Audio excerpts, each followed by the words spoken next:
Μετά λοιπόν το B-Tech ήρθε η ώρα για B-Artistic. Έχω ένα παιδί το οποίο έχει πολύ μεγάλο ταλέντο, αλλά την ίδια στιγμή έχει και μια πολύ ωραία θετική άβρα και γενικότερα δοκιμάζει συνέχεια διαφορετικά πράγματα, διαφορετικές τεχνικές, μετακομίζει, αλλάζει παραστάσεις και γεμίζει εμπειρίες. Αυτό το παιδί έχει να μας μάθει πάρα πολλά όσον αφορά τα νοήματα της ζωής, την καλλιτεχνική του μορφή, αλλά και γενικότερα το πώς βλέπει όλη αυτή την πορεία του μέχρι σήμερα, η οποία και σένα μπορεί να σου δώσει πολύ κίνητρο. Δεν είναι άλλος πέρα από τον Ερίκο Κασάρη. Καλησπέρα, Ερίκο. Καλησπέρα. Πώς είσαι? Πάρα πολύ καλά. Λοιπόν, Ερίκο, πότε ξεκίνησες να ασχολείσαι με οτιδήποτε καλλιτεχνικό? Ξεκίνησα σχετικά αργά, Ναι. όταν τελείωσα το Λύκειο. Λόγω ότι η καθημερινότητα που είχα στο χωριό μου, στο κανάλι στην Πρέβεζα, δεν με γέμιζε. Οπότε αποφάσισα να φύγω, να κάνω ένα μεγάλο ταξίδι, να πάω στο Λονδίνο, στον θείο μου που είναι εκεί. Και εκεί στο Λονδίνο σου ήρθε η έμπνευση? Όταν πήγα εκεί, λόγω ότι ο θείος μου είναι απόφοιτης καλών τεχνών και κάνει την ίδια δουλειά στο Λονδίνο, είδα τη δουλειά του και όταν μου έκανε την ερώτηση το τι θέλω να κάνω επαγγελματικά, του είπα ότι θέλω να γίνω ζωγράφος. Και μου λέει, αλήθεια, το ξέρεις ότι είναι μεγάλο βάρος και θέλει πάρα πολύ δουλειά? Του λέω, ναι, αλλά δεν έχω κάτι να χάσω, να το δοκιμάσω. Και μετά θα μάθω αν μπορώ και αν είμαι καλός καλλιτέχνης. Και έτσι ξεκίνησα.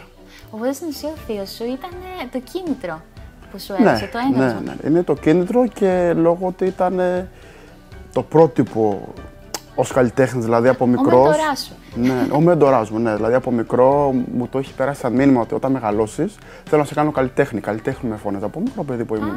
Όταν ερχόταν Χριστούγεννα, Πάσχα που είχαμε τις οικογενειακές συναντήσεις.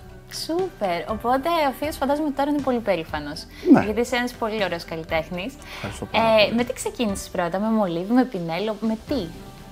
Με τι ξεκίνησα? Φίλη? Με μουλιβοκάρβουνο. Μουλιβοκάρβουνο. Στάμπιλο μουλιβοκάρβουνο. Ναι. Και δύσκολο γιατί δεν. Ναι. Πώς το λένε, δεν αφήνει τίποτα μολυβοκάρβουνο, δεν μπορείς να το σώσεις και πολύ. Ναι, και ειδικά όταν κάνεις γελιογραφίες σε λευκό χαρτί με μολυβοκάρβουνο, το χέρι σου πρέπει να είναι ακριβής, δηλαδή δεν συγχωρεί λάθος. Δεν χωράνε τα λάθη, ναι. Ναι.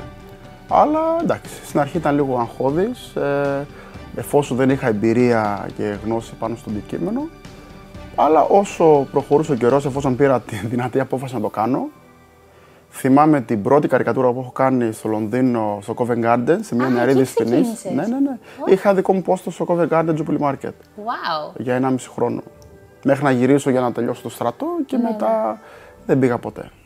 Και σκέφτεσαι να ξαναφύγεις γενικότερα στο εξωτερικό? Ίσως. Γενικώς, ναι, η ζωή είναι απρόπτη, οπότε δεν ξέρουμε ποτέ.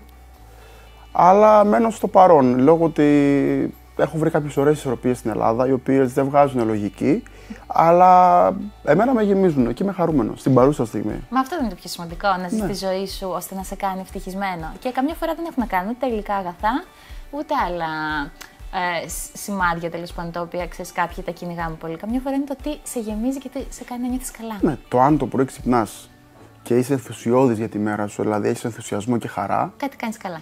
Ναι, οπότε αν ξυπνάς κάθε πρωί με ένα χαμόγελο και να θες να ξεκινήσεις δυνατά τη μέρα σου, νομίζω αυτό αρκεί.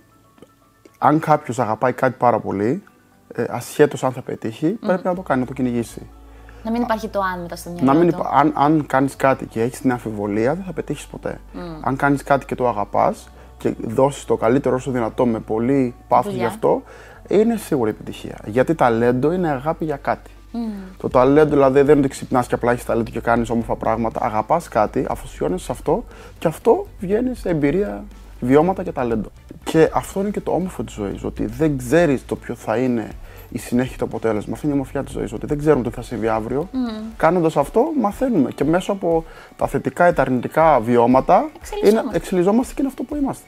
Και στο Ηράκλειο, πώς επέλεξες το Ηράκλειο? Πώς επέλεξα? Ήταν τυχαίο ή ατύχημα.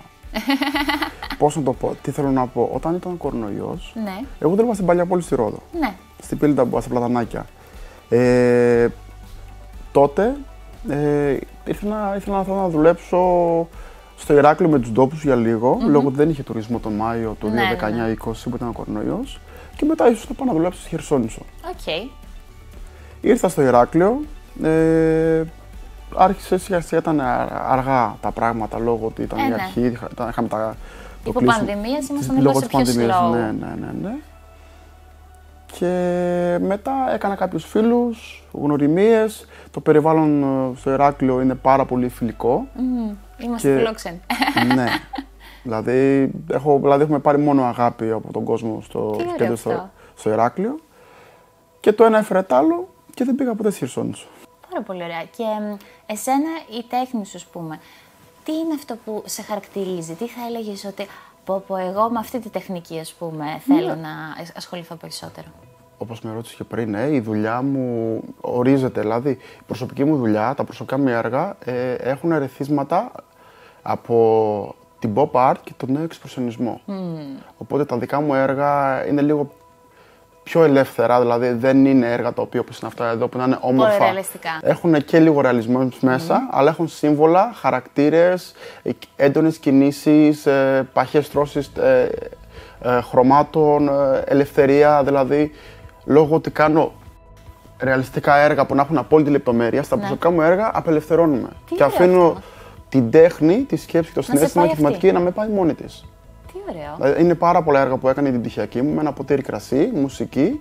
Είχα τη θεματική μου στο μυαλό μου, το έστεινα και το ίδιο το έργο με πήγαινε εκεί που ήθελε και όταν έκανα αυτό που θεωρούσα ότι είναι έτοιμο, σταματούσα εκεί. Εκεί πώς το καταλαβαίνεις πού είναι να σταματήσεις? Γιατί πολλές φορές σε οτιδήποτε που καταπιάνει το πινέλο και το χέρι και λες ότι σε συνεπέρνει και το συναίσθημα, δεν είναι λίγο δύσκολο να πεις άμα συνεχίσω μπορεί να κάνω υπερβολή, ας πούμε? Εγώ σταματάω όταν έχω εκτονωθεί.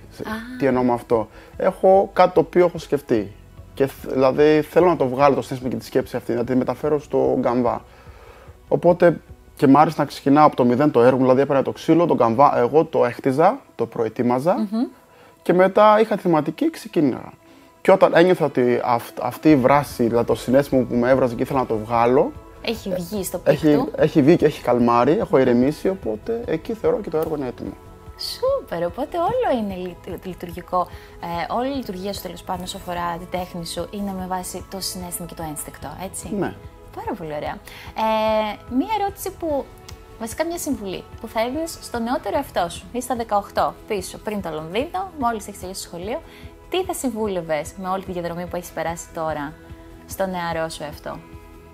Θα έλεγα όταν έρθει η στιγμή να πάρεις αποφάσεις που να πρέπει να ρισκάρεις και να τολμήσεις, μην το διπλοσκεφτείς καν. Απλά ρίσκαρε να τολμήσεις και ας αγχωθείς και ας αποτύχεις και ας έχεις αμφιβολίες το αν θα πετύχεις, αν όλα θα πάνε καλά, τόλμησέ το και όποιο και να είναι το αποτέλεσμα, αξίζει τον κόπο.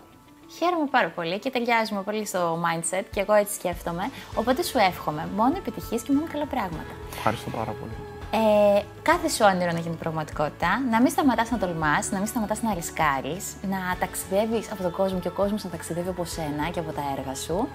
Και μήπως έχεις κάτι πίσω που μπορείς να μας δείξεις τη δουλειά σου live, γιατί έχετε καταλάβει ότι αυτό το παιδί δεν σταματάει σε ένα πράγμα. Το κυνηγάει, το δοκιμάζει και η τέχνη του έχει διαφορετικές μορφές ανάλογα με τη διάθεσή του και ανάλογα με το ποιον έχει απέναντι. Τι μπορεί να μας κάνει σήμερα? Θα μπορούσα να κάνω ένα από τους δύο καμεραμάν, μια καρικατούρα. Σούπερ! Των 5-10 λεπτών για να μην φάμε και πολύ από το χρόνο σας. Μια live καρικατούρα ασπρόμαυρη. Τέλεια! Αυτή τη στιγμή. Γεια, Έλα! Καλώς. Γεια σου. Στον αφήνω στα χέρια σου. Ευχαριστώ.